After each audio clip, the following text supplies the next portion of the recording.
ये सवाल आया है हमें। एनएचपीसी 800 शेयर्स इन्होंने लिया हुआ है 116 पर, थोड़ा ऊपरी लेवल पर ले लिया इन्होंने क्योंकि अभी फिलहाल 96 के आसपास स्टॉक कारोबार कर रहा है। हालांकि आज भी ऊपर है, लेकिन इन्होंने एंट्री थोड़े ऊपर लेवल पर किया कर ली है। 118 तो कंपनी का ऑल टाइम हाई ही था और वहीं पर इन्होंने यहाँ पर खरीदारी कर ली है। सुमित जी, क्या सलाह होगी आपकी? एनएचपीसी पर हाई लेवल्स पर एंट्री हुई है, अभी बने रहने की सलाह देंगे इनको, और स्टॉप लॉस भी रिकमेंड कीजिए।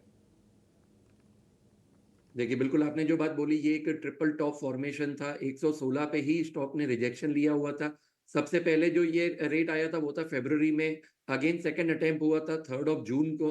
और अगर आप रिसेंटली देखेंगे तो जुलाई के सेकंड वीक में भी अटेम्प्ट हुआ था, लेकिन ये फेलियर था। तो देखिए, काफ़ी अच्छा एक इम्पोर्टेंट सपोर्ट पे है। 95 का जो लेवल्स है, वहीं से ही स्टॉक ने चलना चालू किया था और लास्ट टाइम भी जो कैंडल बनी थी 4th ऑफ जून की, वहीं से स्टॉक ने बाउंस किया था। तो कल का जो लो रहेगा वो बहुत एक इम्पोर्टेंट रहेगा। अगर हम टेक्निकल देखें तो पिछले 3 दिन का जो है एक स्टार फॉर्मेशन है, जो एक रिवर्सल कैंडिडेट है। तो बिल्कुल एक बार यहाँ पे बने रहने की सलाह रहेगी। स्टॉप लॉस मेंटेन करेंगे हम यहाँ पे 92 का। अगर यहाँ पे बाउंस बैक मिल रहा है तो फिर यहाँ पे 107 एंड 116 जो इनका खरीद भाव है, वहां तक स्टॉक एक बार आ सकता है। तो फिर आप 92 का एक स्ट्रिक्ट स्टॉप लॉस के साथ बने रहिए। पे 92 का एक स्ट्रिक्ट स्टॉप लॉस रखिए ऊपर के तरफ 107 और उसके ऊपर जाके 116 तक जा सकता है। इसमें अच्छी खरीदारी भी दिख सकती है। सवाल व्हाट्सएप के जरिए लेंगे अरुण कुमार का, बंगलुरु से। और सुमित, इनका सवाल वोडा आइडिया पर है और इनकी खरीद 16 रुपये 25 पैसे की है। कुछ खास मूवमेंट नहीं पिछले 1 महीने का।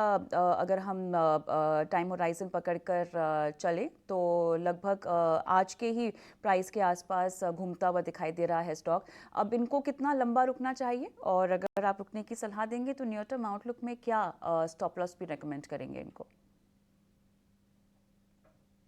देखिए, यहाँ पे दोनों चीज़ें हैं। अगर कोई एक शॉर्ट टर्म प्लेयर है तो देखिए, रिसेंटली स्टॉक ने अपना एक इम्पोर्टेंट रेजिस्टेंस था जो वीकली में अगर आप देखेंगे तो 18 की लेवल, क्योंकि स्टॉक ने सेम जनवरी में फिर फरवरी एंड में भी सेम लेवल से ही प्रॉफिट बुकिंग दिखाया था। तो अगर कोई शॉर्ट टर्म प्लेयर है तो यहाँ पे मेरा स्टॉप लॉस मेंटेन करने का रहेगा 1450 का। अगर 1450 ब्रेक कर रहा है तो फिर आप एग्जिट कीजिए। अदरवाइज यहाँ पे पूरे चांसेस हैं। देखिए, काफी अच्छा एक सपोर्ट लिया है दोनों मूविंग एवरेजेस का 150, और यही सेम जो लेवल है, एक अगर किसी का लॉन्ग टर्म नजरिया है तो आप ये डिप्स को यूटिलाइज कीजिए। देखिए, हमारे जो एडवाइजरी सर्विस है उसमें हमने अपने क्लाइंटेज को एक लॉन्ग टर्म के लिए ये स्टॉक की सलाह दी हुई है। अगर 2 से 3 साल का नजरिया है तो फिर बिल्कुल आप बने रहिए। अगर लंबा नजरिया है तो फिर स्टॉप लॉस आप मेंटेन करेंगे 12 का, जो अभी रिसेंटली लिस्टिंग हुई थी 11 रुपए पे। और उसके बाद जो स्टॉक ने बाउंस दिया था, तो हमें लग रहा है कि ये स्टॉक आगे अभी और क्षमता रखता है। तो अगर लॉन्ग टर्म का नजरिया देखेंगे, जो जो पहला टारगेट रहेगा वो रहेगा करीबन 24 रुपए का, और दूसरा टारगेट रहेगा यहाँ पे 29 रुपए का। ठीक है, तो ये है सलाह वोडा आइडिया पर होल्ड करने की सलाह, और स्टॉप लॉस और टारगेट भी आपको बता दिया है।